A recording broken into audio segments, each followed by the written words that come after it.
Assalamualaikum warahmatullahi wabarakatuh. Hadis merupakan salah satu sumber dari ajaran Islam. Ia menempati kedudukan kedua setelah Al-Quran.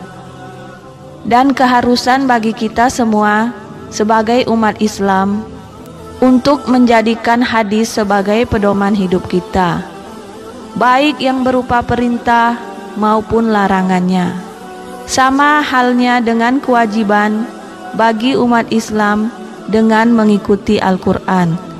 Hadis sendiri memiliki pengertian, yaitu semua hal yang datang dari Rasulullah Nabi Muhammad SAW, baik itu berupa ucapan, perbuatan, atau pengakuan takrir. Dan hadis yang jelas dalam periwayatan, sanad dan kebenarannya disebut sebagai hadis sahih. Dan hadis sahih inilah yang dijadikan pedoman bagi umat Islam dalam melaksanakan perintah Allah dan Rasul-Nya yang bersumber dari hadis. Dan begitu banyak hadis dari Rasulullah SAW yang dapat dibuktikan kebenarannya, baik secara ilmiah maupun di masa yang akan datang.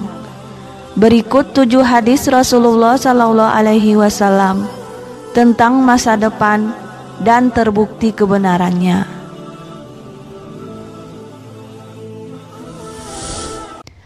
Pertama, menjamurnya praktik riba. Di zaman modern ini, riba semakin menggila dengan gaya hidup masyarakatnya yang kian konsumtif. Pada zaman dahulu, praktik riba tidak diminati. Namun sekarang, seiring perkembangan zaman yang serba cepat dan instan, riba menjadi suatu hal yang lumrah pada kehidupan manusia. Di zaman modern ini, hal ini sudah menjadi hal yang umum dilakukan oleh masyarakatnya. Dan hal ini sudah pernah Rasulullah terangkan di dalam sebuah hadis sejak ribuan tahun yang lalu. Sebagaimana yang terdapat di dalam hadis Rasulullah SAW yang diriwayatkan Ibnu Majah.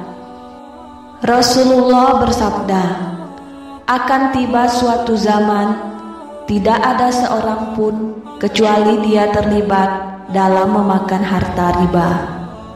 Kalaupun dia tidak memakannya secara langsung, dia akan terkena debunya. Kedua, waktu terasa pendek.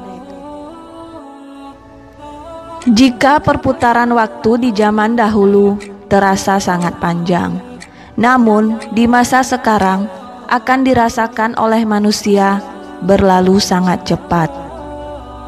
Waktu terasa pendek. Hal ini dibuktikan pula jika umur manusia pada masa lampau bisa mencapai ribuan atau ratusan tahun. Namun sekarang umur manusia hanya akan mencapai puluhan tahun saja. Jika sampai ratusan tahun pun, itu merupakan bonus bagi mereka. Dan hal ini sudah pernah diberitahukan oleh Rasulullah SAW dalam sebuah hadis. Seperti yang terdapat di dalam hadis Rasulullah SAW yang diriwayatkan oleh Tirmizi. Rasulullah bersabda, tidak akan terjadi kiamat sehingga waktu terasa pendek, maka setahun dirasakan seperti sebulan, sebulan dirasakan seperti seminggu, seminggu dirasakan seperti sehari, sehari dirasakan seperti 1 jam, dan 1 jam dirasakan seperti 1 kilatan api.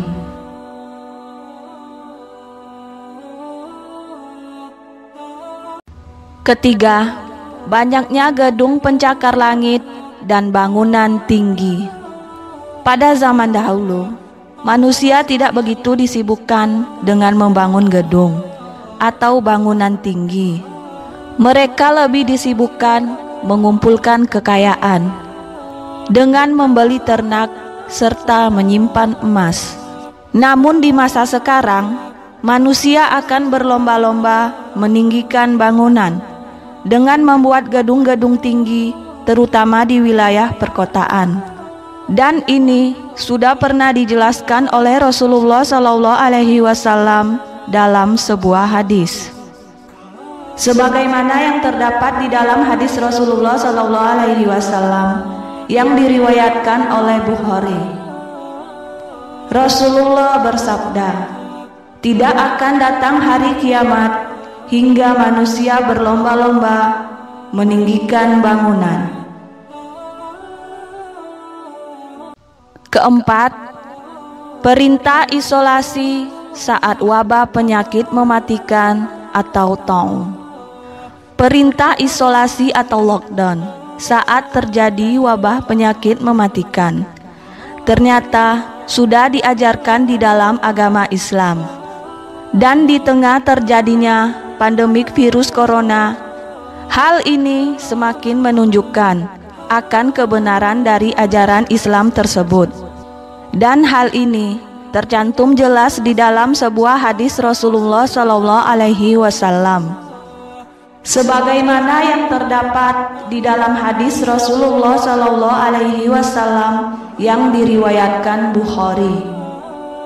Rasulullah bersabda, "Jika kamu mendengar wabah di suatu wilayah, maka janganlah kalian memasukinya. Tapi jika terjadi wabah di tempat kamu berada, maka jangan tinggalkan tempat itu." Kelima, larangan minum dan makan sambil berdiri. Dalam ajaran Islam dijelaskan bahwa hendaknya makan dan minum dilakukan saat duduk dan dilarang melakukannya sambil berdiri. Pada zaman dahulu hal ini tidak jelas alasannya, namun sekarang dapat dijelaskan secara ilmiah. Dan hal ini baru terjawab di zaman modern ini, bahwa dari segi medis dan ditinjau dari sisi kesehatan, setelah dilakukan penelitian, makan dan minum sambil berdiri dapat memicu berbagai penyakit serta resiko kesehatan lainnya, seperti gangguan pencernaan dan menyebabkan masalah ginjal, karena minum sambil berdiri dapat menurunkan kemampuan ginjal dalam menyaring cairan. Sebelum adanya riset serta uji coba mengenai hal ini, Rasulullah sudah menjelaskannya di dalam sebuah hadis. Sebagaimana yang terdapat di dalam hadis Rasulullah SAW yang diriwayatkan oleh Muslim. Rasulullah bersabda, "Janganlah kalian minum sambil berdiri. Apabila kalian lupa, maka hendaknya ia memuntahkan." Keenam, berbangga-bangga dengan kemegahan masjid. Dahulu di zaman Rasulullah, masjid dibangun secara sederhana, asal memadai dan sekedar dapat menampung jemaah.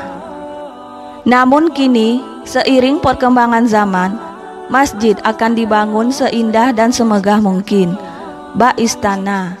Dan hal ini ternyata sudah jauh diprediksi oleh Rasulullah SAW dalam sebuah hadis. Sebagaimana yang terdapat di dalam hadis Rasulullah SAW yang diriwayatkan oleh Daud. Dari Anas bin Malik radhiyallahu anhu, Rasulullah bersabda, "Tidak terjadi hari kiamat hingga umatku bermegah-megah dengan bangunan masjid." Ketujuh, jatuhnya Konstantinopel ke tangan umat Islam. Konstantinopel merupakan kota termasyhur di dunia kala itu, yang dulu dikuasai oleh kerajaan Kristen di Eropa di bawah Imperium Bizantium dan Roman, dan akhirnya dapat direbut oleh kaum muslimin. Konstantinopel sendiri merupakan ibu kota kerajaan Bizantium atau Romawi Timur. Dan pada hari Kamis, tanggal 26 Rabiul Awal tahun 857 Hijriah atau tanggal 6 April tahun 1453 Masehi, dapat direbut oleh pasukan tentara Muslim dan di bawah komando Sultan Muhammad II. Akhirnya Konstantinopel dapat direbut oleh umat Islam. Dan hal ini sudah lama jauh diprediksi oleh Rasulullah Shallallahu Alaihi Wasallam dalam sebuah hadis. Sebagaimana yang terdapat di dalam hadis Rasulullah Shallallahu Alaihi Wasallam yang diriwayatkan oleh Bukhari, Ahmad, dan Al-Hakim. Rasulullah bersabda, Konstantinopel benar-benar akan ditaklukkan oleh sebaik-baiknya khalifah atau pemimpin. Adalah khalifah yang memimpin penaklukannya, dan sebaik-baik tentara adalah tentara yang menaklukkannya.